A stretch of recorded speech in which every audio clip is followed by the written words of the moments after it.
This is the worst podcast I've ever been on.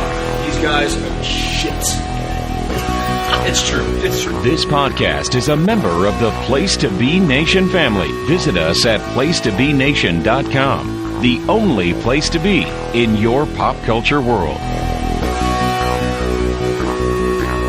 Our traveling fanboys, our traveling fanboys, our traveling fanboys, our traveling fanboys, our traveling fanboys, our traveling fanboys, our traveling fanboys. Our traveling fanboys, our traveling fanboys, our traveling fanboys, our traveling fanboys, our traveling fanboys, our traveling fanboys, our traveling fanboys.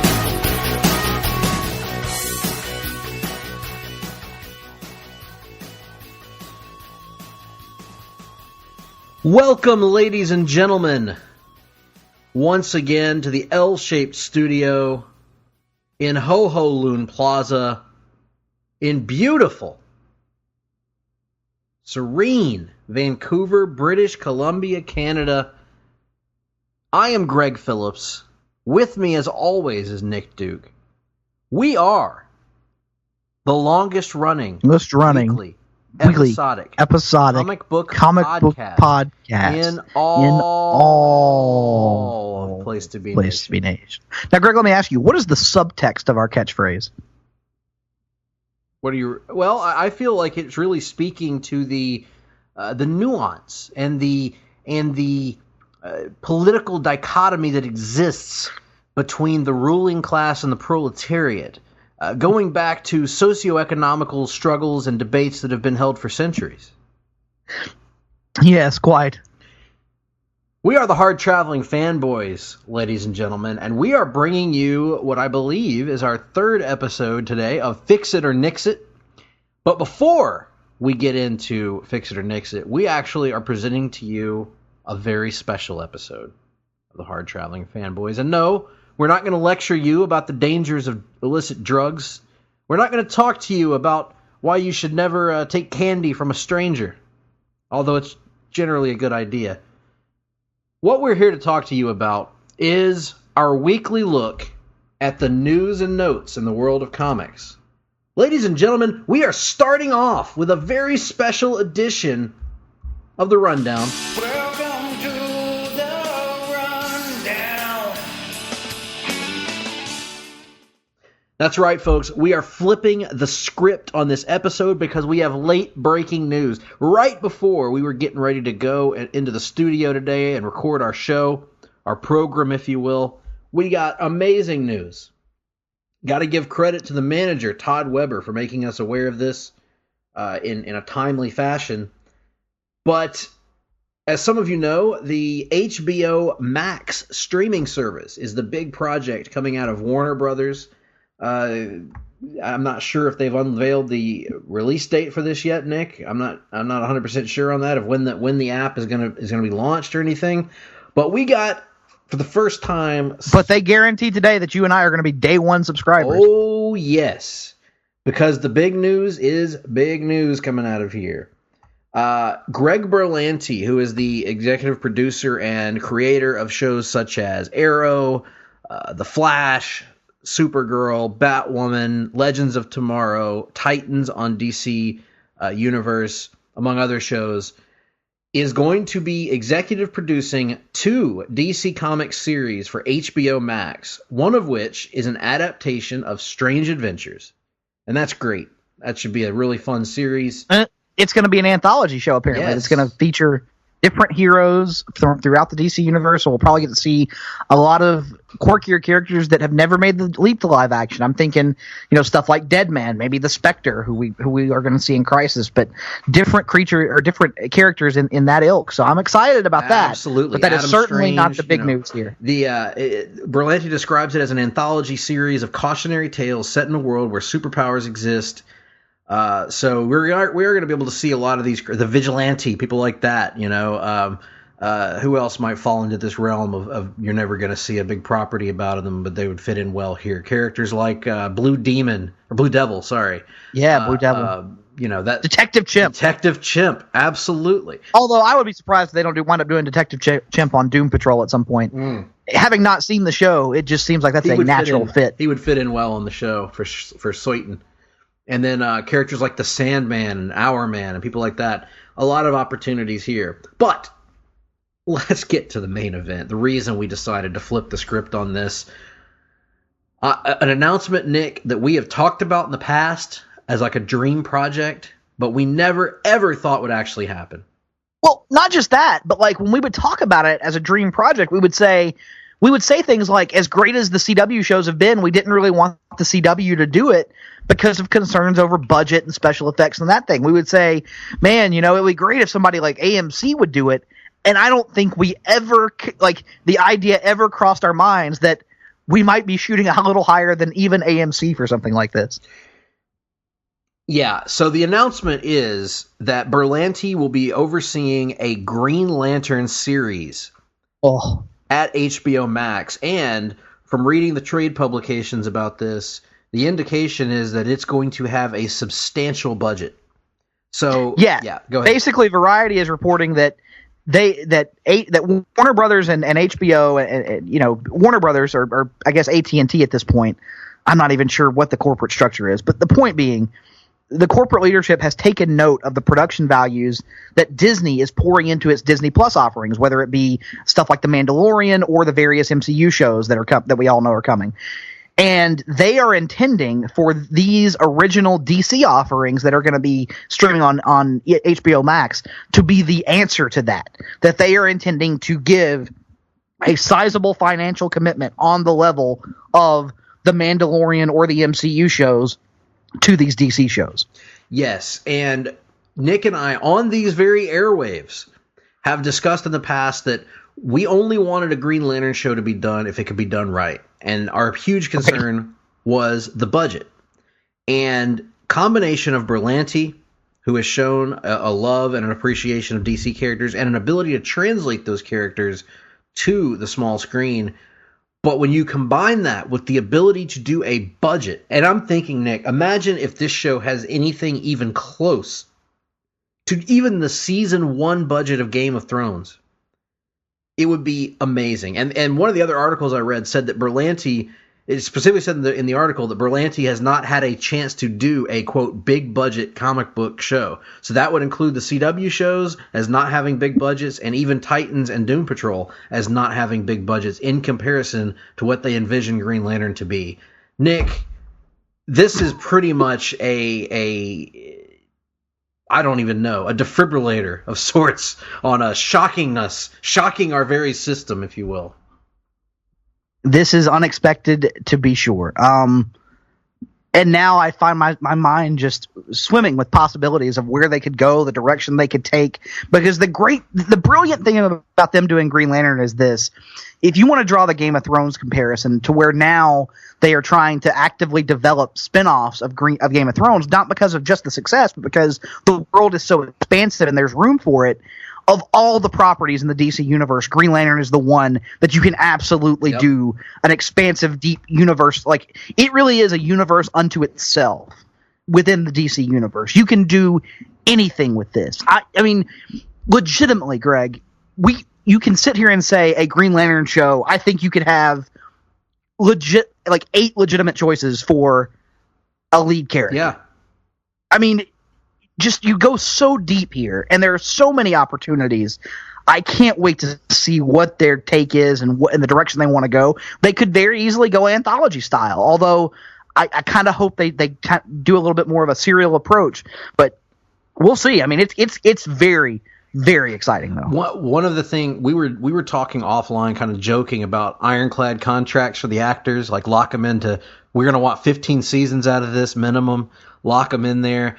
But really, in all seriousness, the beauty of Green Lantern, as you alluded to, is you wouldn't have to lock actors up for 5-6 years. If they cast a Hal Jordan, or if they cast a Jon Stewart, I don't know, David Ramsey. If they cast a Jon Stewart and he does it for 3 years and he says, you know what, I'm tired of this, I want to go home. It's not going to wreck the entire show. Great. We'll just use Kyle Rayner. We'll just use Hal Jordan. We'll just use Jessica Cruz or Simon Baz. And then still have room for those original, whoever you start the show with, to pop back in for guest appearances or big crossovers, as you go down the line. You can cycle. You can even focus each season on a different lead character.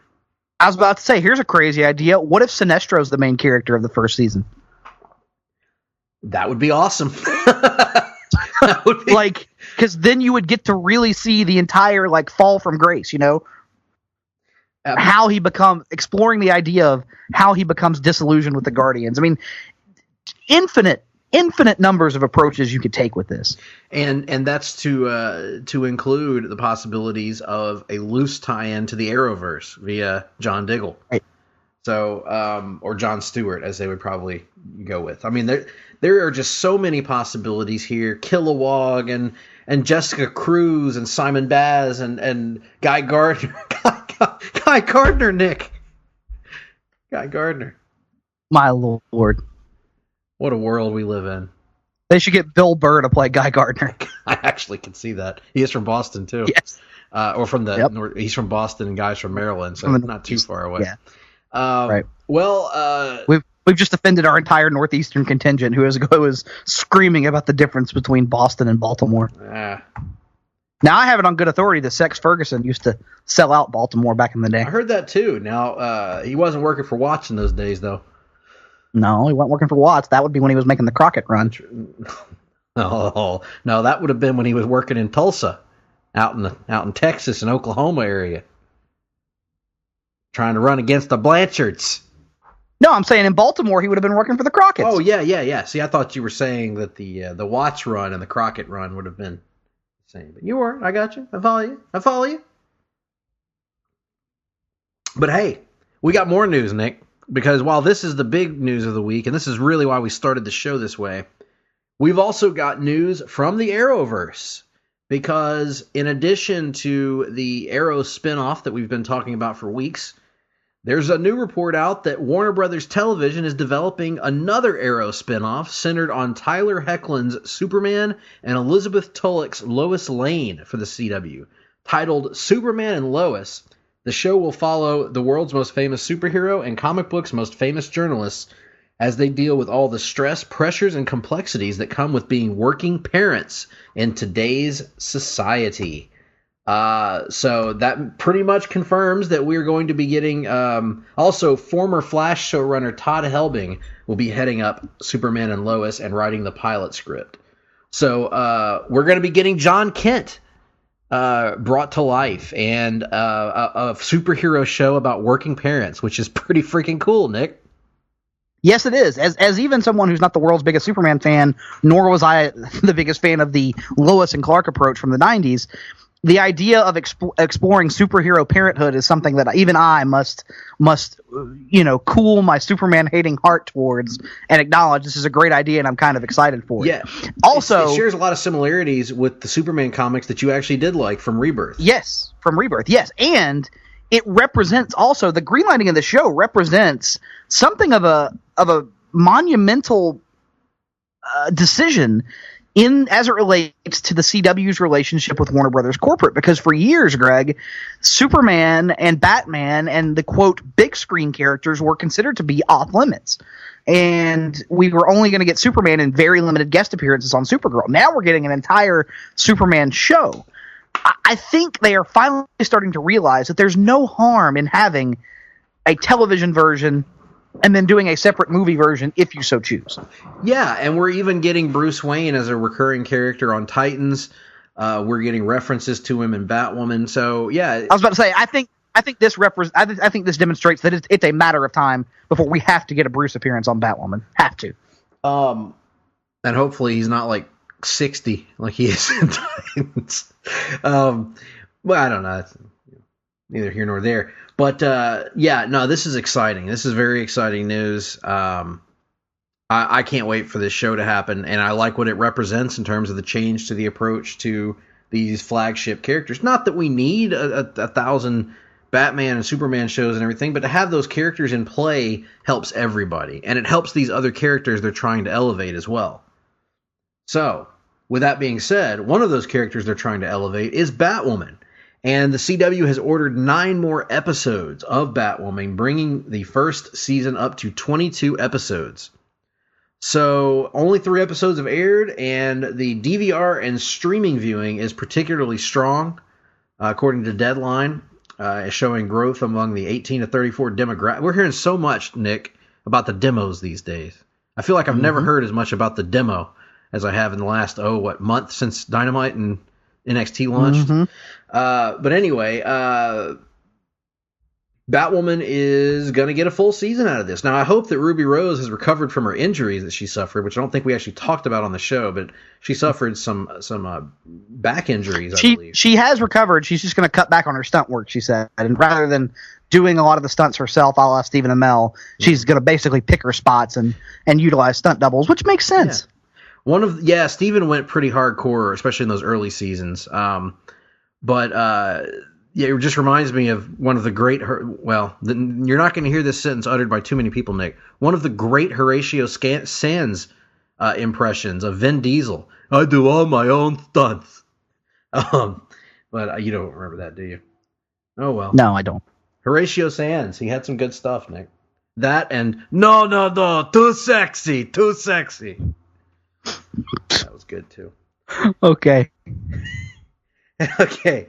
Well, unfortunately, what's not okay, Nick, is Freeform's approach to Cloak and Dagger, a show that both of us were impressed by the premiere of and the follow-up episodes, but didn't, as we often do, as I did with Krypton, did not continue watching it despite the fact that we enjoyed it greatly.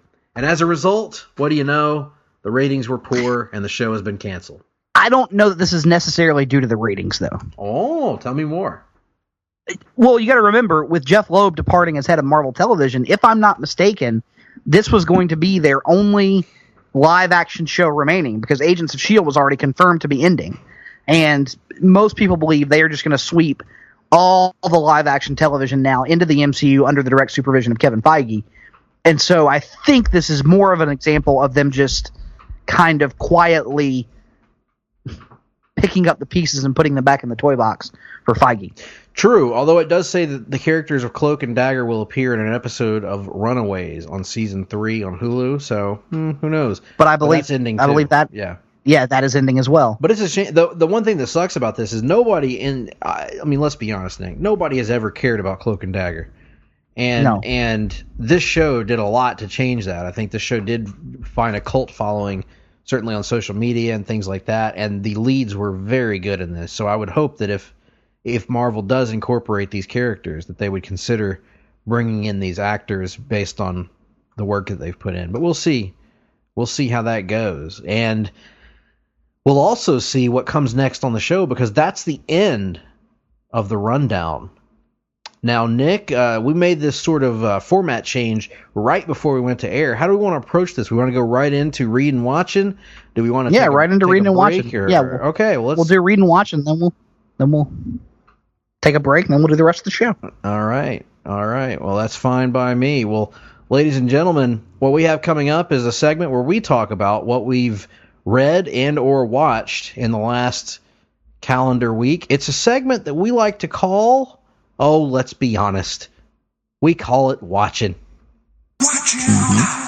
What you been watching? What you been watching?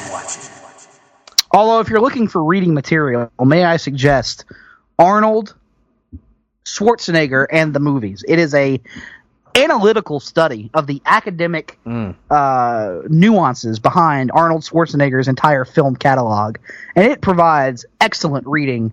And I can't recommend it enough. Yes, intelligent reading for the modern man. I agree, Nick. It seems to delve deeply into the oeuvre of his filmography and showing the ways that he's influenced society through both the culture, but also through the intelligentsia itself. So keep an eye out for that book if you see it anywhere near you. But no, I have almost completed Doomsday Clock, the latest chapter. I had put it down for a while due to other things, and I've picked it up and was reading it right before this broadcast, and have made great headway, greatly enjoying it. and also find myself racking my brain over some things, trying to figure out what's going on, but loving it all the way. But no, let's get into watching, Nick. Before we get into our CW shows, or show in my part, I want to talk about an episode that I watched this past weekend alongside Sunday Groove host David Sunday. I watched You can't watch the damn CW shows, but you find time to watch the godforsaken Walking Dead. I didn't watch Walking Dead, thank you very much. Did you let me finish? No. You jumped ahead of yourself like a damned fuel. Now, as I was saying, I and David Sunday watched the second episode of Titans from this season. Season 2 of Titans. And I am happy to report that the DC for you guys were correct. It is a huge step up from the season premiere. It was very good. Legitimately, perhaps one of, if not the best episode of Titans yet. It was basically a giant love letter to comic book fans in terms of setting up familiar locations, showing how these characters interact with one another. It seems to up the color a little bit on the show. It's a little brighter than the first season was, and even than the premiere was, which of course, as we know, was shot for last season. It just felt like a new direction. A side of Bruce Wayne that we don't get to see very often, of him actually offering some sage wisdom and advice to Dick over the phone. The nature of the Dick and Jason relationship kind of evolving, and how Dick tries to handle Jason's ego problems. The continued development of Starfire and Wonder Girl as a sort of partnership. An amazing job of establishing these the Raven and Beast Boy dynamic, and how they interact with one another and with Jason, and just setting up the stage going forward, introducing the character of Ravager, which was very well done, and perhaps most importantly at the end of the episode, setting the stage for Slade Wilson's further involvement in the series, and really doing a great job, as did the original Teen Titans cartoon show, if you remember, of establishing Deathstroke as this sort of background menace for the entire first season of that show. And in this season, Slade is being established as this impending threat that is coming. We just don't know when. And I thought it was very, very well done. The acting was good. Slade looks like a menace, although we didn't get to see him except in images in this episode. And the girl they cast as Ravager did a really good job. So no complaints here. Everything was a good character development. There was some good fight scenes in this one as well. Looking forward to the rest of the season. Good to hear. I'll be checking it out at some point. I actually have a flight tomorrow, but I've already downloaded, instead of that, I've downloaded Dolomite as my name for watching on the plane. Well, I have not watched any of the CW shows this past week yet. Not because I don't want to. They're my stories. I'm going to watch them, I promise. But because I just have not had the time. And I thought you watched Arrow. No, I did watch Arrow. That's the only one I watched. That was Arrow was a priority. I will always carve out time for Arrow. But I've watched Arrow. I haven't watched the others. So, Nick, why don't you tell us about the others and just give vague thoughts that won't spoil anything for me? Supergirl continues to improve, I think, as the season goes along. Still not down with the new Catco storyline, but the Lena dynamic continues to be interesting. And you'll be happy to hear this, Greg. We knew already that Jimmy Olsen was going to be departing the show, and it seems they provided the mechanism in last week's episode. But it would seem, and I haven't seen this week's yet, so I need to confirm, but it sure seems like they're going to have Jenny Olsen exit the show as well alongside him, at least for the time being, which I think is, controversially, I think is a good move. Yes. So, is her name even Jenny? I thought it was, yeah. I don't know. Anyway, point being, Supergirl was good. Batwoman continues to improve as well. I think the third episode is the strongest of the season thus far. It features Tommy Elliott in the episode, so I'm anxious to hear Greg's thoughts when that time comes. But I thought it was a pretty good portrayal, and again, I think the series continues to improve as it goes along. You know what, Nick? Hush. Flash was pretty good as well. We get a little bit more of Mohinder as the villain. Dr. Ramsey Rosso, that's his name, right? Yep. As the villain Bloodwork, we get to see a little bit more. It's pretty good. We get to see how his powers work and a little bit more behind his motivations and stuff. So a little bit of a deeper look at him. We also get introduced in this episode to Ralph's mother, which was a subplot that I wanted to like, but wound up kind of just derailing the episode a little bit in my mind. What do you make of the new Wells? I haven't seen him in action. He's okay. He's different. You got to get used to him. It's like an Indiana Jones Wells is what it is. So, Touchdown. Yeah. Wells? And then I have not watched Black Lightning for this week, so that brings us to Arrow. Yes, Arrow. Oh, my sweet Arrow. Watch that. And in this episode, it's the second part of the unofficial hard traveling heroes story of Oliver and Diggle and Laurel, in this case, traversing the multiverse and various locales, trying to hunt down artifacts for the Monitor to be used in the impending crisis. And in the first episode, he got this star energy matter. And in the second episode, he is back on his Earth, Oliver's Earth, looking for a scientist, a mad scientist perhaps, but a scientist nonetheless that the Monitor wants for reasons unknown. And Oliver and Diggle are down with this mission. They've learned their lesson after what happened to Earth 2 before, but now Laurel is hell-bent on trying to get back to her Earth, not understanding that her Earth no longer exists.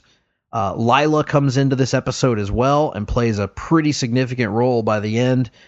We also, notably, as they're in Hong Kong, we see the return of a fan-favorite character, certainly one of my favorite characters on the show, Katana, played by Rila Fukushima, who many people may know from The Wolverine. She played Yukio in The Wolverine, and she was awesome. She was great on Arrow as well, and here she has returned as Katana, and really has some great scenes here, I thought, with Stephen Amell, who shows just an incredible amount of emotion about the level of sacrifice that he's putting in to this mission, and the idea that what if it's all for nothing? He can't face that reality. And then, of course, at the end of the episode, we find out that the next episode is going to be taking place in Nanda Parbat, which perhaps means a little bit of League of Assassins situation going on here, League of Shadows. So, really good episode, Nick. This show just continues to kick ass this season. It reminds me a lot of the beginning of last season with just a ton of momentum right out of the gate. Yeah, absolutely. This is a very different season of Arrow than anything we've seen before, and yet I'm loving it. It really is, as they described it, kind of a greatest hits of the show. We are seeing little homages to pretty much every era of Arrow, and I am so pumped for next week's episode. Me too. And one of the things that I got to shout out here, because I'm me and I'm an action movie aficionado, the fight scenes in this were right out of season 1 and 2 of Arrow. Some really tremendous combat sequences in the hallway from Oliver and Diggle at the beginning of the episode, and then notably an elevator fight scene with Oliver where they actually have a little bit of that dry action movie humor in there, where he gets done with the fight and then he just almost looks at the camera and says, "Ouch."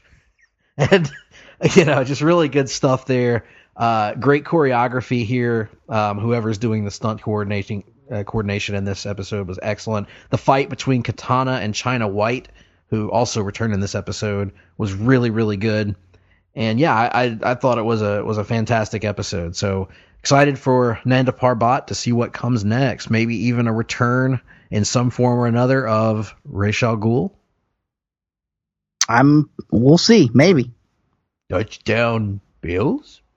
Well, with that being said, that's the end of my watching, Nick. Have you watched anything else comic book related? I have not. Well, that's fine. Oh, we didn't even talk, Nick, about the fact that we're done with Walking Dead month. How great is that? That is great. That really is great. Finally, we're done with that. All right, now, do we want to go ahead and get into looking at the clock on the wall here? or do we want to save? No, that's end of the show stuff. That's end of the show stuff. All right. Well, what we're going to do right now, folks, is we're going to take a little break-a-rooney, and when we come back on the other side of the break, we are going to have the Fix It or Nix It on Josh Trank's controversial movie, Fantastic 4? and we'll have some other stuff, too. See you then. Promotional consideration paid for by the following. PlayStation Nation's JT Rosero and Chad Campbell here. We want to let you know that we have over 24 podcasts available on iTunes, Stitcher, Google Play, and PlayStation.com. We now offer them to you on 2 great feeds. On the PlayStation Wrestling feed, we dive into topics running the gamut from today's WWE to the glory days of yesteryear and the ins and outs of the territory days. In addition to our full-length shows, we also deliver to you special pod blasts on topics old and new. The Place to Be Nation Pop feed is a veritable treasure trove of great content. Offer tremendous shows covering the land of movies, television, life, comics, and sports, brought to you by the most knowledgeable and insightful folks in the podcast world. You can find all these great shows, plus archives of our past podcasts from over the past 8 years as well by subscribing to both feeds on iTunes. And while you're there, be sure to rate and leave feedback as well. All of these shows, plus others, available on PlayStation.com, where we cover pro wrestling, sports, movies, comics, plus in-depth search projects, and much more. Be sure to support our site by using www.PlayStation.com/Amazon when doing your online shopping. And we want to thank our friends at Boneheads, Wing Bar, ProWrestlingOnly.com, and TheHistoryOfWrestling.com as well. Be sure to follow us on Facebook, Twitter, Instagram, and Tumblr. PlayStation.com, the only place to be in your pop culture world.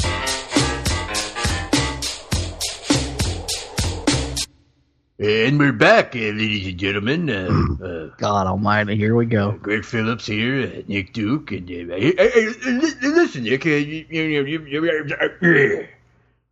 good. It sounds like Chris Berman's been to the dungeon there. Well, yeah.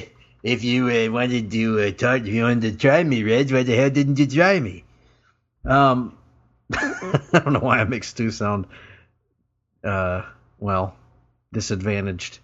But nonetheless, we are back, and we are here not to talk about Stu Hart or the Dungeon or Chris Berman or Tom Jackson or anything like that. We're here to talk to you all for Fix It or Nix It about the controversial Josh Trank 2015 film Fantastic, or if you prefer, Fantastic Four. Of course, this is the second attempt actually the third attempt to bring Fantastic Four to the big screen. Well, actually the fourth. Tell me more, Nick. The Roger Corman Fantastic Four, which was never released but was in production. What I meant was the third attempt to kickstart a Fantastic Four franchise. I wasn't counting Rise of the Silver Surfer, being as it was part of the previous franchise, but certainly Roger Corman, Tim Story in 2005, and then 10 years later from that, we get this very different approach from Josh Trank, who was most known for the film Chronicle, a well-regarded movie that I still haven't seen. Nick, have you seen Chronicle? I have not, despite urging at various points that I just absolutely had to see it. I have somehow avoided it. Yes, same here. However, this movie, of course, as many will remember, was plagued with controversy, even in its production. Had supposedly one of the most troubled productions in major Hollywood recent history, with outright rebellion amongst the cast, rumors that the director had gone rogue on the set, also the rumors that Josh Trank himself had edited together a version of the movie that the studio rejected and then re-edited to put out a different movie because they were unsatisfied with what he had done. So it's just a Danny hodgepodge of issues with this film. But we're not here to necessarily review this film. Both of us watched this movie in its entirety for the first time, I believe, setting up for this podcast. Is that correct, Nick? Yeah. I had seen bits of it, like on TV or whatever, but this is the first time I've sat and watched the entire thing end to end. I had only seen the very beginning on TV, and so I went into this largely blind. But we're not here necessarily to review the film. Suffice it to say, the movie's bad. It is a bad movie. Yeah. I think maybe the degree of badness is a little bit differentiated, but we'll get into that with what we're about to talk about. So in Fix It or Nix It, our mission to ourselves, should we choose to accept it, is to try and take the worst comic book films that have been made and fix them, if they can be fixed. And Fantastic Four is an interesting one to hit with, Nick, because I've long made no secret of my thoughts on the Fantastic Four, have I? No, you haven't. You're against them. Right, firm, I'm against them. And I believe that in the modern era, they are facing some fundamental hurdles if you're trying to get them to click with a modern movie-going audience. And what are those hurdles? Well, I think the hurdles come in the form of the family Richards. I believe that Reed Richards and his wife Sue are difficult to make interesting. I've felt this way since I was a kid, by the way. Whenever I would encounter the Fantastic Four in a crossover comic, which wasn't often with the stuff that I read, the cartoon series certainly that came out in the 90s that I watched, even the movie with Jessica Alba and all those others in 2005, Reed is always the least interesting member of the team, and yet is always the focus of seemingly every Fantastic Four story that I ever come across. And this one's no exception, by the way. To the detriment of the other characters, in fact. But I think that the Fantastic Four is a property that needs to be thought about in an outside-the-box way. And in my opinion, that means something like doing a period piece, because the Fantastic Four are so much of the space age, or doing a self-aware, lighthearted family comedy. Doing something... Which is kind of the approach that Tim Story took, but as we discussed offline, I get the impression he probably, in that era of superhero films, probably wasn't allowed to really fully veer into that. Yes, that's editorial interference probably, and he may have been leaning on possibly doing something more along the lines of The Incredibles, something more along the lines of even a family-friendly version of what we saw years later with Deadpool, something that does not take itself or its material seriously. And that's just my opinion. I know many will disagree with that. Many Fantastic Four fans will probably bristle at that, in fact. But I'm basing it off of all the attempts that have been made, and none of them have taken off in any form, really. The cartoon didn't do well. The movies, none of the movies have done particularly well. I mean, first one did okay. But, they're just not... They're not that compelling when you compare them to their competitors. But I would say, before we even get started, my way to fix this movie would be to approach it in an entirely different way, because Josh Trank chooses to approach. But that gets back to... I know. I'm gonna challenge myself more than that. I'm gonna challenge myself, but I feel like, Josh Trank decides to lean the opposite way on this. His approach to a Fantastic Four movie is to make it very serious and to make it very gritty and very darkly lit. Everything about it is dark, and to lean on the hard and heavy science aspect of it. Now, that being said, I don't know if the hard science is real or not. I'm not a scientist, but I do know that it's a totally different approach to the Fantastic Four than I would take, leaning more on the stuff that to me didn't work in the Tim Story movies. So I would say that to add one thing that I would say that is not too sweeping of a change would be simply to add more humor to this movie, because there is almost none here throughout the entirety of the film until they get to the end, Nick, and they have that uproariously funny final scene. But anyway, yeah. So let's get some of your thoughts on the movie and that conversation, and then we'll get into some ways that you think this movie possibly could have been salvaged. Well, to start with, I had not seen this in the entire way through ever. Not even when it was released in theaters, even though I see most comic book movies in theaters. And the reputation that this film has had, both online and from people I know who have actually seen it, is that it is one of the worst comic book movies ever made. That it is right there in terms of the Electras and Catwomans of the world is what come to mind most immediately. And let me be clear. This film it's not good. It's a bad movie.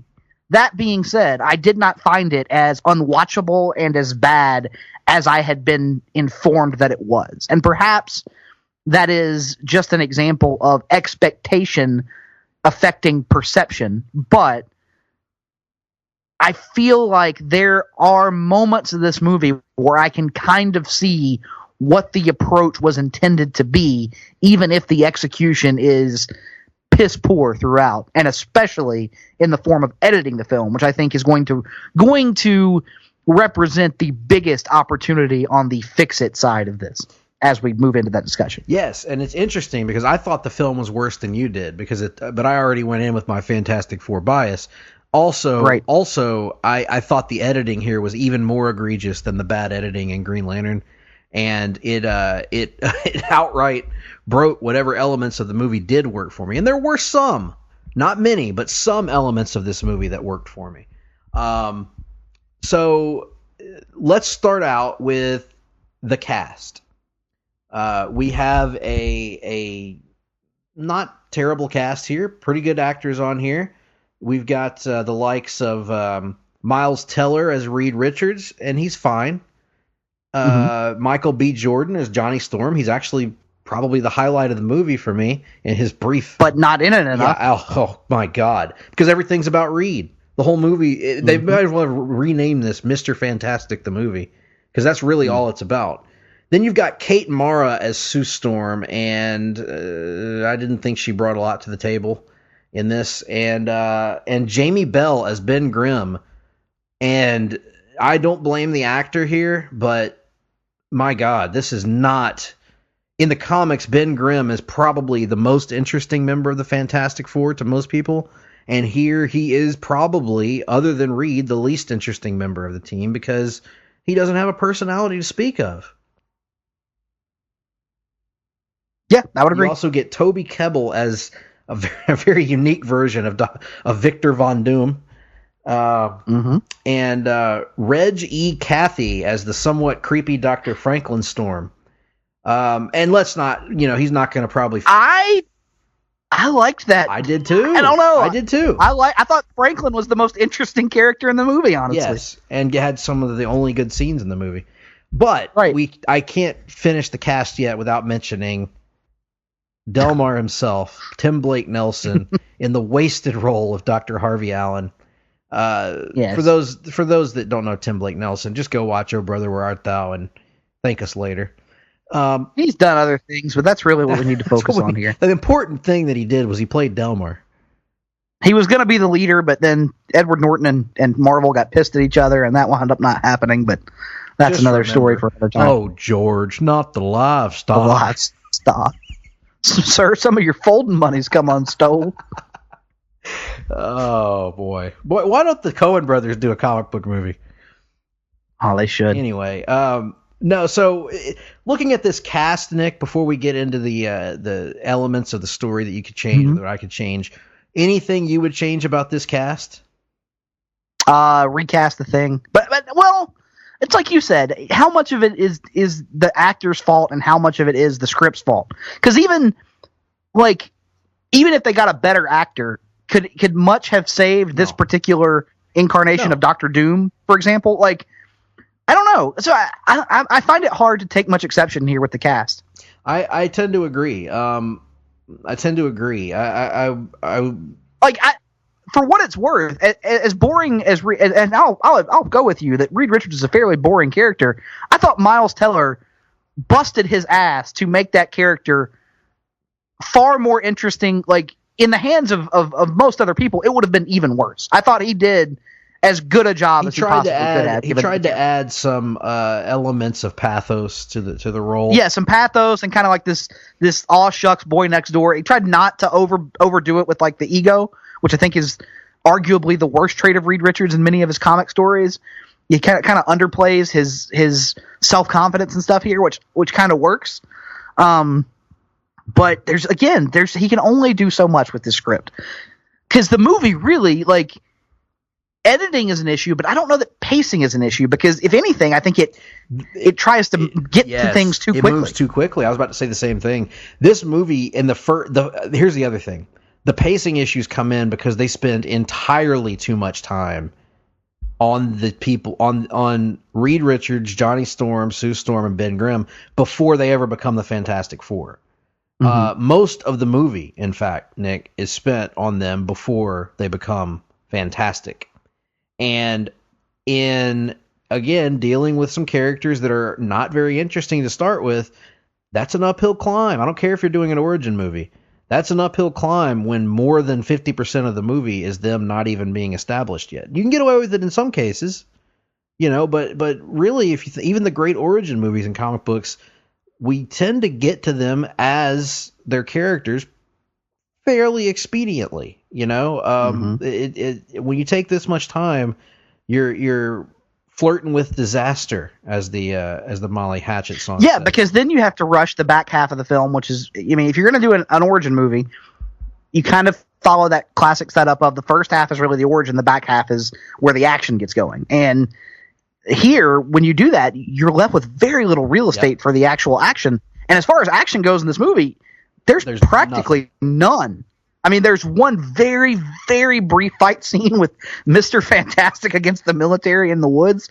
Then there's a pretty lackluster action sequence that ends the movie on Planet Zero, also known as the Negative Zone, and every other story involving the Fantastic Four ever told. But that's kind of my, I don't know. Yeah, and Reed Richards, who is already, as I mentioned, not an interesting character, the filmmakers make a curious choice of skipping ahead a year at one point during the movie. Okay, see this. If we're going to talk about the year time jump, to me, the way I fix this movie almost entirely relates to this 1 year. I want to hear your theory. I think you have probably a more concrete plan than I do on this. So go ahead and tell us what your thoughts. Okay, so the movie leading up to the 1 year time jump to me is, again, it's not good, but it is watchable. Everything after the time jump is where the movie earns its bad reputation. Everything after the time jump, whether it is Mr. Fantastic fighting the military in the woods, whether it's the climactic action sequence, whether it's the cheesy final scene, everything after the time jump is bad.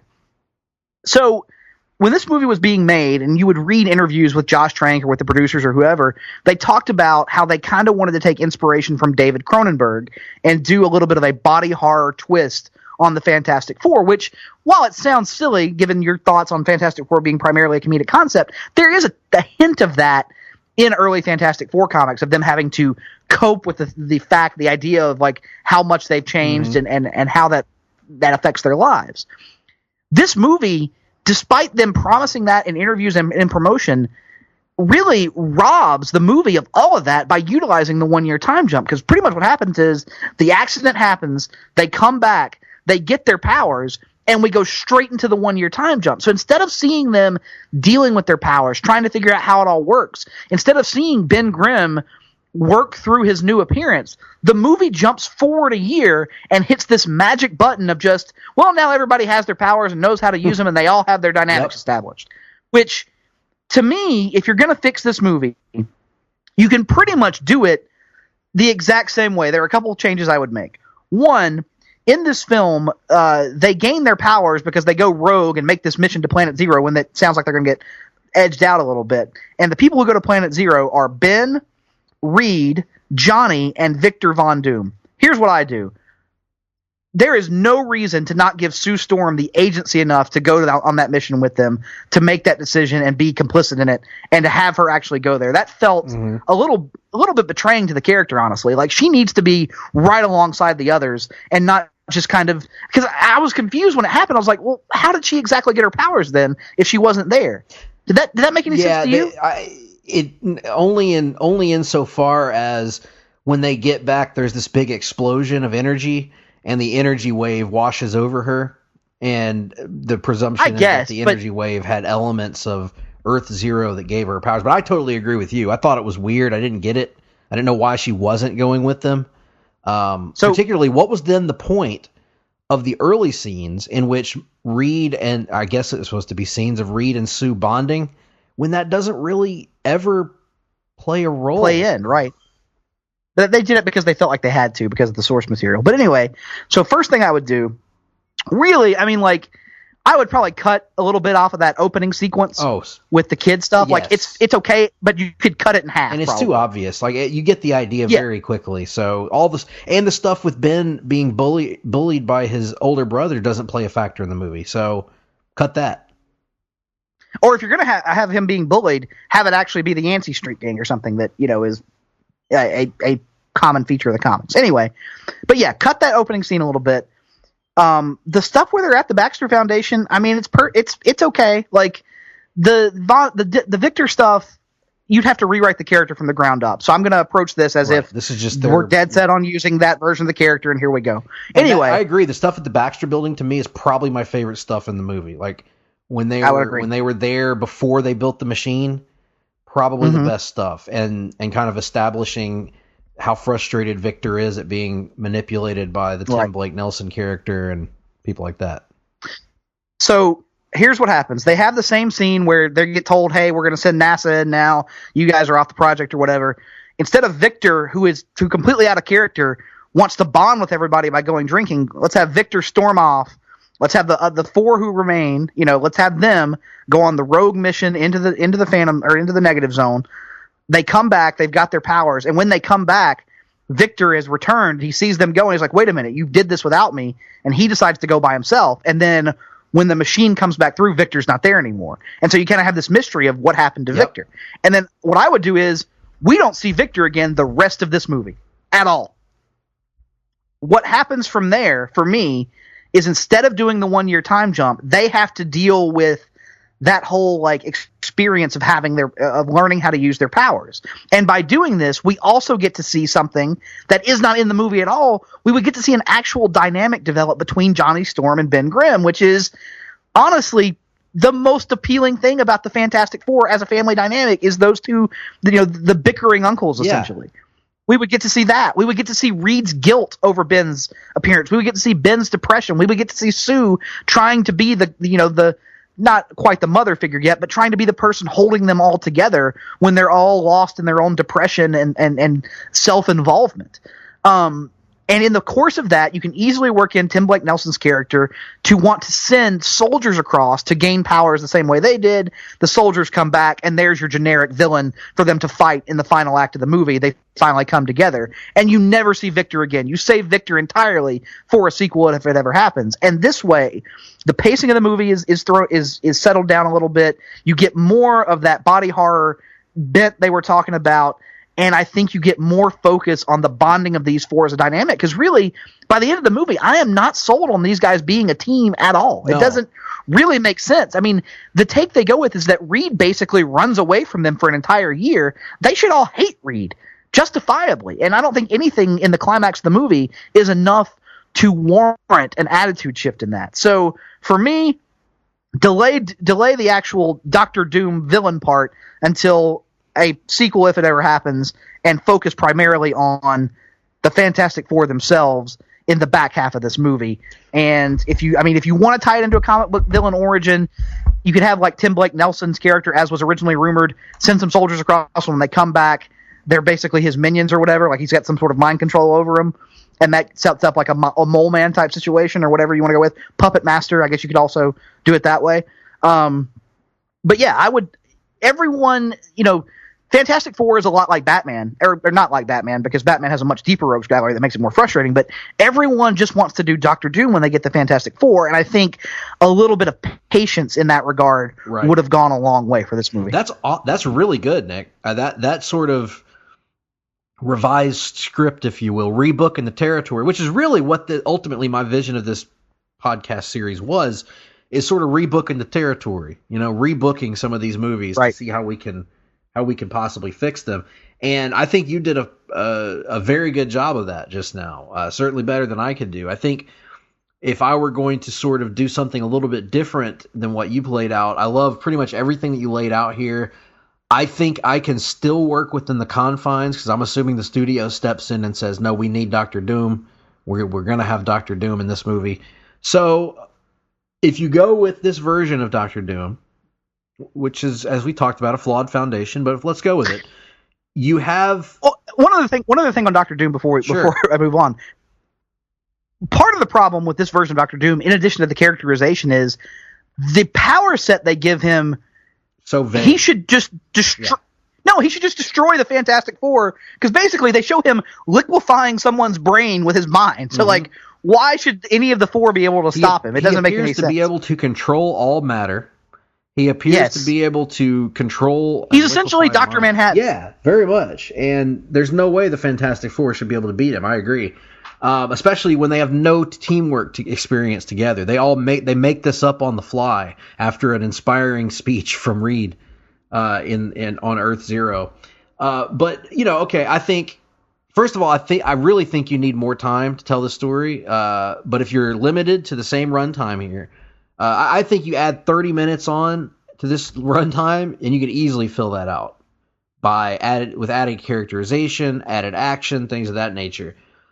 But I would cut from the beginning part of the movie, same as you. I would maybe have that. I wasn't a big fan of that opening scene, honestly. But maybe you show Reed and Ben at the junkyard, and maybe that's your first scene, and kind of establish that Reed is trying to build this machine, do the high school stuff, the Baxter building. And then I agree with you on the 1 year later time jump, that was a huge mistake. But I could even keep the part where they're on Earth Zero, although I would send 5 instead of 4, and Reed can't save Victor. One of the things that bothered me watching this movie is that when Victor finally reemerges, he's not bitter and angry at Reed or Ben or Johnny for leaving him behind. In fact, he doesn't appear to care about them at all. He barely even acknowledges them. He's just out here for his weird pseudo-environmentalist message to destroy Earth before it destroys itself, and leave Earth Zero as his own planet to redesign in his image. I wanted to see Doom come back with a little bit of that venom, a little bit of that anger towards, and that bitterness towards Reed. Because remember, being stuck on a planet all alone, while this version of Doom seems to embrace that, could also drive a guy a little crazy. And so maybe when Victor comes back from the Earth Zero, he realizes that these people left him behind in his mind, even though they didn't do it intentionally. They had to get out of there, but they left him behind, and now, they've ruined his life, and he's lost however long it's been.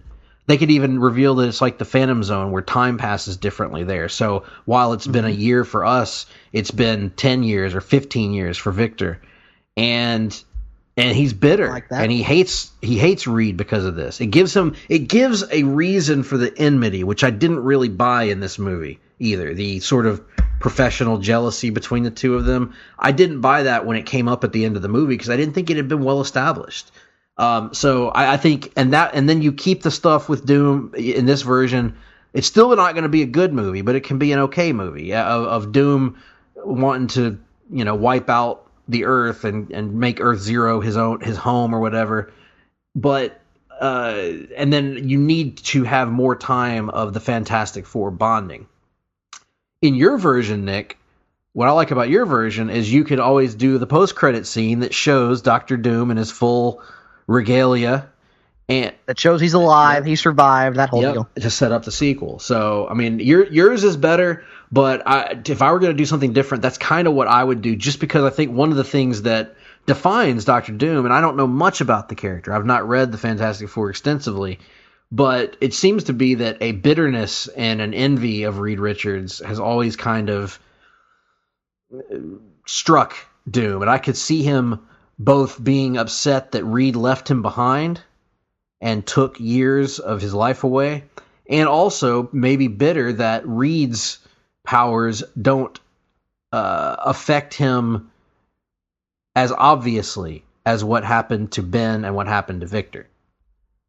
So maybe you can build on that. I wanted more bitterness and enmity from Doom and more of a personal stake in what he's doing than this grand global vision that he has. Well, I mean, if you want to get the personal stake, you could also just lean more into his jealousy of Reed and Sue growing closer together. Right. Like, if there's more of that in the beginning of the movie, it's hinted about in the existing version, but there's not enough of it to really warrant the personal vendetta against. They never Reed. even show them having a private conversation together, to my recollection, talking about their past together and everything. So, yeah, there's that element would have helped a lot. There's one other thing, and this sort of gets into review territory, and I don't really want to do that necessarily, but the action scenes that are there are not bad for the most part. They could have been much better and much longer and been built to and told a story. However, the one thing that I just could not get out of my head in this, Nick, is, in my opinion, how absolutely awful the Mr. Fantastic effects were. They're bad. I about laughed out loud when he did the stretchy punches Really? to Dr. Doom. The effects in general in this movie aren't that great. Like, how about they do a CGI chimp for the experiment? Oh, he looked terrible. And you could have just done a real chimpanzee, because all they're not doing anything dangerous with him. He's just sitting in a pod. That's all they use him for. Why even CGI the damn chimp? You probably spent more money building the computer model for the stupid chimp than it would have cost you to just hire one for the day and just take a few shots of him sitting in a chair. It didn't help that it looked like a Legends of Tomorrow era, budget effect versus a cinematic effect. No, I agree with you. That one thing I did not mind as much was Ben Grimm in this one. I didn't think the Thing looked awful as I thought he would. Not great, but certainly could have been worse. But then there's also an element, we've laid out how we would kind of fix this thing. There's also an element to this movie of still trying to seemingly avoid looking like a comic book. Ben walks around naked and which, why would he wear shorts? Well, because they're a team and they wear a uniform and all that. But it's, I don't know. Did we ever get a real good lolook at whether there's a rock dong down there or not? I don't think they gave us a good look at it. It was hard to even tell what he was at first. And there's a lot of problems with this movie. But yeah, I think you laid out a great way to fix it. I laid a way to kind of tweak it to at least make it slightly workable, I think, and make it a little bit more watchable and enjoyable than what we got. But nonetheless, this was a challenge. However, I will say, from the tenor of both our conversations, I think to you, this was an easier fixable movie than Elektra was. And I think for me, it's probably a little bit maybe the other way around. But they were both bad movies. I thought that Elektra had stuff in it that did work. But again, you'd have to rebook the entire movie to really make that stuff work and stick with one genre. Here, there's no way to really make it work, but maybe you could turn it into something ultimately better than what we got. So this is a more fixable movie. Yeah, I would agree. Well, there you have it, folks. We have attempted to fix Josh Trank's Fantastic Four. What do you think? We want to hear your thoughts on this movie. Do you think that it could have been fixed at all? Do you think there are elements that could have made it at least better than what it was? Drop us a line on Twitter. I am at gphillips8652. He is at nickduke87. You can go to the Place to Be Nation Comics Facebook page and leave a comment under this article and let us know your thoughts on Josh Trank and the Fantastic Four movie. Things that could have been done differently. And it could also springboard us into another conversation, Nick, of what do we think would make a good Fantastic Four movie? There have been so many different attempts at it right now. What would work in 2019, maybe that wouldn't have worked 20 years ago, in terms of bringing the Fantastic Four to the big screen? Is it as simple as just... What in the devil was that? Is it as simple as just essentially recreating the Kirby and Lee comics? Or is it something, like I've suggested, where they should lean into the comedy aspects of it? A period piece, things of that nature. I'm interested to hear some ideas on this. What are your thoughts, Nick? Oh, man. So many different directions you go. I tend to also agree that it's probably time to veer more into the comedy of it, which is why I think the general tenor of the MCU is almost the perfect environment in which to make a Fantastic Four movie. But, I also think there's something to the period piece aspect. Period piece is probably the one I most want to see, because outside of X-Men First Class, have we really seen a period piece superhero movie? I'm having trouble thinking of one. Captain America: The First Avenger. Captain America: The First Avenger would be the only other one, right? But Fantastic Four, as you said, would examine a different time period. I mean, this would be set in the 60s, space race.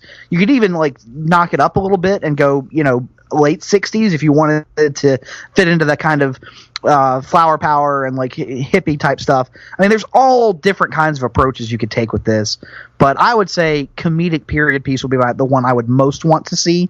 But I have, as I've said numerous times at this point, I have all the faith in the world in Kevin Feige and Marvel Studios to get it right, and I know they will when the time comes. Well, that's about it for Fix It or Nix It. And, as I stare at the clock in the corner of my computer screen here, Nick, I can only notice that it's telling me right now that it's time for the Wrestling Minute. Now, Nick, you're talking about me with the CW shows. You're having a tough time keeping up with wrestling these days, because you've been you're quite behind right now on your Dynamite and your NXT and a litany of things, right? That's true. I am up to date on Raw, but I have to, and I've been following the results of the other shows, so I can at least have something of a discussion. But yes, I am behind. That is true. It is, with the stories being back, with football season still in effect. My time is limited. I also understand that you suffered a devastating wrestling-related injury when Bobby Lashley kicked you in the testicles and made out with your wife over top of your prone body. Well, he did do that, but luckily, while it was happening, I could touch myself for pleasure. Very good. Very good. So, yes, I thought Raw, by the way, this latest edition of Monday Night Raw was really good, especially from a wrestling standpoint anyway. A lot of good wrestling matches on that show. AJ Styles versus Humberto Carrillo. I almost said it, but I didn't. You did. I almost said my old pseudonym from college. How does Jasper Stillwater St. Clair play I don't know. This? I'll have to call brother Eugene Otis to ask him about that. But the audience of two, my friend. Oh God. The Drew McIntyre and Ricochet match was out of this world good. And then of course Becky and Kairi Sane had a really good match, I thought. So strong wrestling from the brand that is not always known for that in the past. I said after the draft, Paul Heyman getting the likes of Buddy Murphy and Cedric Alexander and Humberto Carrillo, although I didn't think of that at the time, I kind of got the inclination that we were going to see a shift in Raw's approach, and it certainly seems that's starting to play out. Indeed, and I also love the presentation of Drew McIntyre right now. And also, didn't even mention this, the presentation of Drew McIntyre is fine, but he is going to have to find he's going to find his justice, his comeuppance. Oh boy. This coming Thursday. You just don't learn, do you? I can see in the form of a Superman punch and a spear from the big dog, Roman Reigns.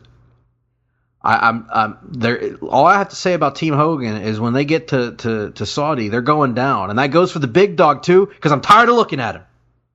Well, I would point you again to Ric Flair's all-time win-loss record against Hulk Hogan in any form of competition, but not kind. You watch not kind, the events of Monday Night Raw and think that Team Hogan even has a chance. Ricochet, I will remind you, damn near broke his neck on that RKO.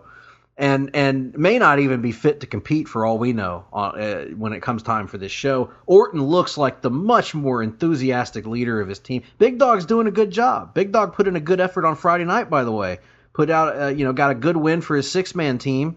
Ali picked up the win for his six-man team on Friday night. That's fair. But I think right now Flair's got all the momentum right now. They've taken the momentum back. After what happened on Raw, and with a hobbled Ricochet, he's already got kinesio tape on his ribs. I don't know what that does exactly, but it's there. And Team Flair, they're healthy, they're ready, they're doing jumping jacks practically. They're excited to get there to the Kingdom of Saudi Arabia and whip some Hulkamania ass. The coaching on Team Hogan will be clearly superior and will be the difference maker this coming Thursday. Barry Odom. Ric Flair. That's going to be Feinbaum. Feinbaum on Friday morning is going to be or Friday afternoon is going to be all fired up about why Ric Flair or Hulk Hogan need to be removed from their positions as coaches. Tony Barnhart joining us. Tony, Ric Flair. Phil, I don't understand. You just said Phil. Whatever. Phil. Same difference. Oh boy. No, but yeah. Go back to hell or the Paramore show. Same difference.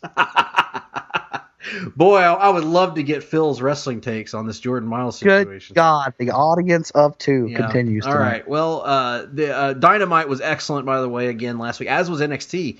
The highlight. Yes, the Dynamite segment of the night was the Jericho and Cody brawl that featured Jericho with some classic Jericho lines. Trash talking MJF, and MJF comes out and says, "You think I'm gonna be scared of a guy who wears a scarf? Who wears a scarf?" So good, so self-aware, so excellent. And then NXT, we haven't talked about this, Nick. The shocking heel turn of Finn Balor. Where do we think this is leading? Yes, no idea. Is he going to align with the Undisputed Era? Is he going to create his own sort of deal there in NXT? Nobody knows, but I'm excited to see where it goes. I am too. I think it's a much needed freshening up of Finn. So I'm excited to see what happens next on that brand moving forward. I think SmackDown's taking steps in the right direction. Last week was a good show with what you have to say, Nick, is a clear Pritchard influence. Clear Pritchard influence, yes. And overall, the state of wrestling is quite healthy. And there's other stuff going on in the world of wrestling as well that we're not going to talk about right now. But we also have New Japan that is making some headway right now, getting ready for Wrestle Kingdom in just a couple months. So, and announcing a full-time U.S. territory. Yeah, what do we think of that, Nick? No idea. I mean, are they going to hire a separate roster and share between nobody knows really what this is. So I'm interested to see. Meltzer said in the Observer, which fucking pockets. You and I have had the potential chance to view a copy of recently, that the current plan for the American wing is to have the top stars that are not being used right now at certain times in New Japan and major angles to come over. And also to have some of the bigger stars than that when they're available. If they're doing like a junior tournament, you might get Okada over here and stuff like that. If they're doing G1, you might get the juniors over here. And then the plan is to divide it regionally and to run, I think it said 5 shows in each region, 5 Southeast, 5 Northeast, Midwest. A year? I think that's what he said, yeah. Okay, cool. Now, where at in these locations, I don't know. But Meltzer's also not sure of the actual viability of this whole thing. But yeah. I would assume the U.S. title, the IWGP U.S. title becomes the featured. Could be. I guess. Could be. I don't know. That makes sense. Makes some level of sense. And the other aspect is he said that they're already trying to sign up a lot of foreign talent to be trained, foreign to Japan talent to be trained at the LA dojo by I'm drawing. Katsuyori Shibata. Thank you. Because Shibata's getting a reputation as a really good trainer, so they want him to start training. Yes, he's been involved with the LA dojo for some time. Yeah, they now. want him to start training the Americans and the Canadians and the European wrestlers that they're signing up as young boys and whatnot. So could be fun. We'll have to check it out if they come here to the Southeast. Kind of like we'll have to check out Dynamite if they ever come around this. Well, they announced the Jacksonville Dynamite, but it's on New Year's, so we won't be able to. I won't be able to. Well, I'm not either. But there may be other considerations there, but surely they'll come closer than Jacksonville. Yes, surely. Hey, I don't put the cart before the horse, Nick. But yes, when they come to our geographic region, we'll be checking them out. So anyway, that's the end of the Wrestling Minute, and other than that, there's not much going on around the. Hold on, Nick. Mm-hmm. I'm getting a little sheet of paper sliding out of here through the slot on the thing here, and it says here, oh my God, it's the Ho Ho Loon ticker, and it says, breaking news: Ho Ho Loon still located on the award-winning WWE Network in the biography section. Can you believe it, Nick? Excellent. I can't believe it. I can't believe it at all. What does it all mean, Basil? I don't know. But with that being said, I think it's time to go ahead and end this show. We're going to end it, as we have for some time now, with the finest tradition in the Hard Traveling Fanboys Pantheon. That, of course, being our show-closing musical number from WWE Hall of Famer Jim Ross. And this week, in honor of Halloween, it may be Halloween when you're listening to this podcast. Halloween may have just occurred when you're listening to this podcast. So a little tune that reminds me of the Halloween times, done in the vocal stylings of Mr. Jim Ross. JR, take it away. First of all, I believe you mean a tune. And second of all, this song actually accompanies a dance. And I'm going to attempt to do this dance right here in the Hard Traveling Studio. And if you haven't seen old JR dance before, well, you ain't lived.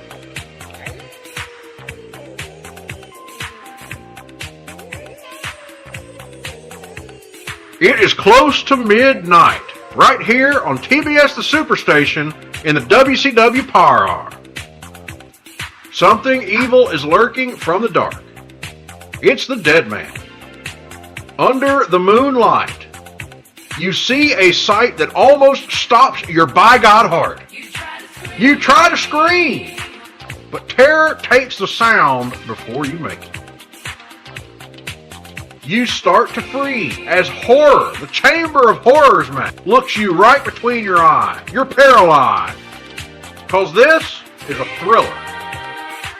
Thriller night. And no one's going to save you from the beast Brock Lesnar who is about to strike. You know it's thriller. That's right, folks. Thriller night. You're fighting for your by God life inside a killer thriller tonight. Oh, yeah. I'm going to bring it tonight. You hear the door slam and realize there's nowhere left to run. You feel the cold hand and wonder if you'll ever see the sun. And you close your eyes and hope that this is just imagination. Girl, but all the while, you hear a creature creeping up from behind. Well, it's John Bradshaw Layfield, and you're out of time, because this is Thriller. Thriller night. And no one is going to save you from the beast that is about to strike. You know it's Thriller. Let's take it on a new context, folks. Thriller night. You are fighting for your life inside a killer thriller tonight. I'm going to thrill your ass tonight. Get up! Get up! Darkness falls across the land like evil. The midnight hour is close at hand. Creatures crawl in search of blood to terrorize y'all's neighborhood. And whoever's ass shall be found without the soul for getting down must stand and face the hounds of hell, the shield, and rot inside a corpse's shell. I'm going to thrill your ass tonight. I am going to thrill your ass tonight. Oh, baby. I'm going to thrill you tonight. Because this is a thriller. Yeah, that's right, folks. Because this is a thriller. Because this is thriller. Because this is thriller. Get up. Get up. I am going to thrill your ass tonight. I'm going to thrill you tonight. JBL is going to thrill you tonight. And you know why?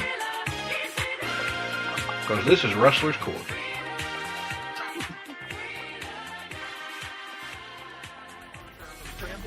Hard Traveling Fanboys. Hard Traveling Fanboys. Hard Traveling Fanboys. Hard Traveling Fanboys. Hard Traveling Fanboys. Hard Traveling Fanboys. Hard Traveling Fanboys. Hard Traveling Fanboys. Hard Traveling Fanboys.